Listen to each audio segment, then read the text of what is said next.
dem leen ngeen jël seen carte d'identité yi dem leen ngeen jël seen carte d'identité yi mu ngi nekk sous préfecture bu nekk arrêt Tongor dem leen ngeen jël seen carte d'identité yi dem leen ngeen jël seen carte d'identité aye guys yow Sonko namu naa la Sonko namu naa la Sonko namu naa la aye yow Sonko namu naa la Sonko namu naa la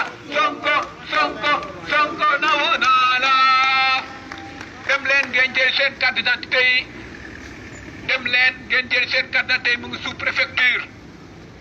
dem leen ngeen jël seen carte d'identité te ngeen déglu le président Ousmane Sonko